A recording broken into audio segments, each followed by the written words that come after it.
کی ایک الہی تنظیم ہے جس کے عظیم مقاصد ہیں. اگر آپ اپنے دستور میں پڑھیں تو اس کے مقاصد کیا ہیں، ان پہ ہم عمل پیرا ہونے کی کوشش کریں. جد و جہد کرنا ہماری ذمہ داری ہے، اس کو آگے بڑھانا، مکمل کرنا.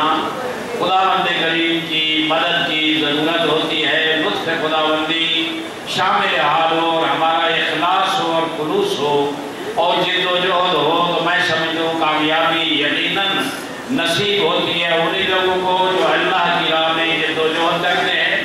وَالَّذِينَ جَاهَدُوا فِينَا لَنَهْدِيَنَّهُمْ سُبُلَنَا.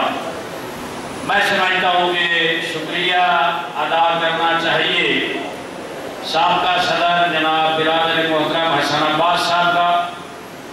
میں مسلسل JSO کی صورتحال دیکھتا رہا اور الیکشن ہوتے رہے، لیکن جو گزشتہ سال گزرا ہے حسن عباس صاحب نے انتہائی محنت سے اور کوشش سے سب دوستوں کو جوڑ کر رکھا ہے. سب سے بڑی کامیابی یہ ہوتی ہے کہ اپنی صفوں میں اختلاف نہ ہونے دیں، اپنے آپ کو کامیابی کی طرف جو کاروان چل رہا ہے اسے اپنے ساتھ ملا کر چلائیں.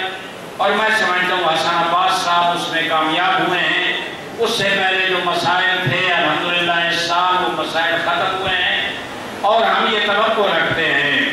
میں آپ عزیزان سے بھی اور جو نئے صدر انشاءاللہ منتخب ہوئے ہیں اعلان ہوگا اور ان سے بھی میں یہ توقع رکھوں گا کہ سب سے بڑا کام آپ نے یہ کرنا ہے کہ اپنے دوستوں کے دلوں کو جوڑ کر آپس میں اپنی صفوں میں اتحاد و وحدت قائم کر کے جد و جہد کریں. میں سمجھتا ہوں بے شک فعالیت کم ہو لیکن اس میں دلوں کو جوڑ کر اپنی صفوں میں اتحاد و وحدت قائم کر کے اور جو اپنے تعلیمی مقاصد ہیں سب سے پہلے ان کو رکھ کے آگے بڑھیں گے تو اس سے قائد ملت کے بازو مضبوط ہوں گے.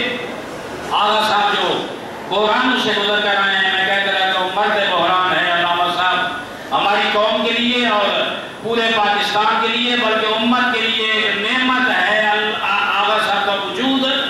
ہم کم از کم اتنا کریں کہ اپنی صفوں میں اتحاد قائم کر کے اپنے اندر سے انتشار ختم کر کے دل سے جو نفرت اور انتشار ہے اسے ایک طرف رکھ کے الہی مقاصد کے لیے آگے بڑھیں گے تو آغا صاحب اطمینان کے ساتھ کام کریں گے اور آگے بڑھیں گے.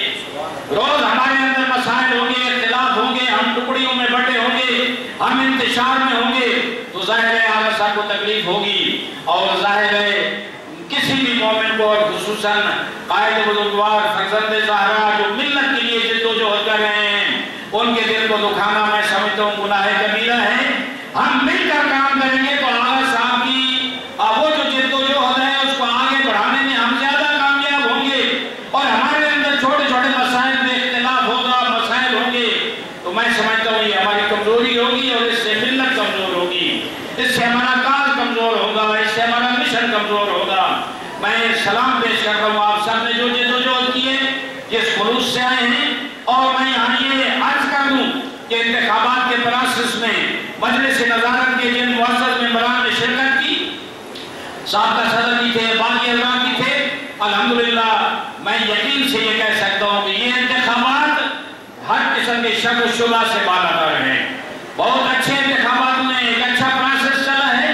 اور میں یہاں یہ نقطہ عرض کروں گا، آپ سے گزارش کروں گا، آپ سے تقاضا کروں گا کہ آئے جو بھی منتخب ہو، جو بھی اس کاروان کو آگے بڑھانے کے لیے کتنا ہے، 1 سال ہے، 1 سال کے بعد آپ کو موقع مل جائے گا، ہر شخص کو موقع مل جائے گا. الیکشن میں حق ہوتا ہے کہ سب دوست آئے میدان میں اپنے آپ کو اس خدمت کے لیے پیش کریں، لیکن جب الیکشن ہو جائے اور ایک آدمی انتخاب ہو جائے تو اس کے لیے سب اس کے دست و بازو بنے اور اسے آگے بڑھانے کی کوشش کریں.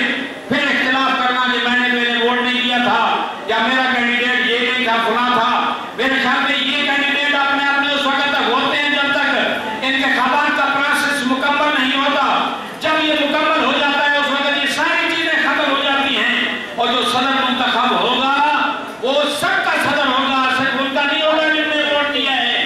یہ ایک الہی مشن ہے، یہ ایک پروسیس ہے، تنظیمی طریقہ کار ہے. JSO کے ساتھیوں، JSO کے جوانوں، آپ جس مقصد کے لیے آئے ہیں میں سمجھتا ہوں وہ مقصد تب ہی پورا ہو سکتا ہے جو نیا صدر منتخب ہوا ہے اس کا بھرپور ساتھ دیں، اس کے دست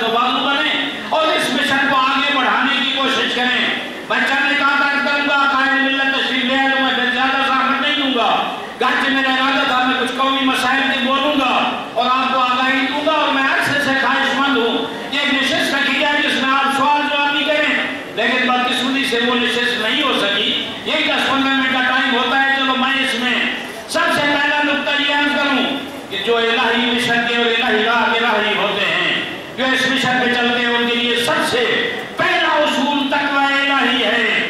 جوانان ملت، قائد ملت کے آجیالوں اور اس جذبے کے ساتھ قائد ملت کا اور اپنی تبلیغ کو آگے بڑھانے کا حوصلہ اور جرأت کے ساتھ آگے بڑھنے والوں اور اپنی قومی پلیٹ فارم کو مضبوط کرنے والے جوانوں، میں کہتا ہوں پہلا نقطہ یہ آپ تب کامیاب ہوں گے، یقین کریں، ورنہ کامیابی نہیں ہوتی۔ دینی کام ہے اور الہی کام ہے، اس میں کامیابی تب ہوگی جو اللہ رسول قرآن میں ارشاد فرما رہا ہے ان اکرمکم عند اللہ اتقاکم، جس میں جتنا زیادہ تقویٰ ہوگا اس کی اتنی زیادہ کرامت ہوگی۔ جو تقویٰ الہی سے متصف ہوگا، جو ایک صفات الہیہ سے متصف ہوگا، وہ کامیاب ہوگا۔ میں کہتا ہوں جوانوں کا کردار پڑھا کریں، تاریخ میں جن جوانوں نے اس راستے میں جدوجہد کیا ان کی زندگی پڑھا کریں۔ آپ ہوتے ہیں جس وقت شب عاشور، سحر عاشور ہوتی ہے، سب ہوتے ہیں، جناب علی اکبر نے اذان دی، جناب علی اکبر بھی ایک جوان تھے، حسین کے بیٹے تھے، جوان تھے، اور ان کے بارے میں یہ مشہور ہے، آج جیسے مولا علی اپنے بارے میں ارشاد فرماتے ہیں کوئی دن ایسا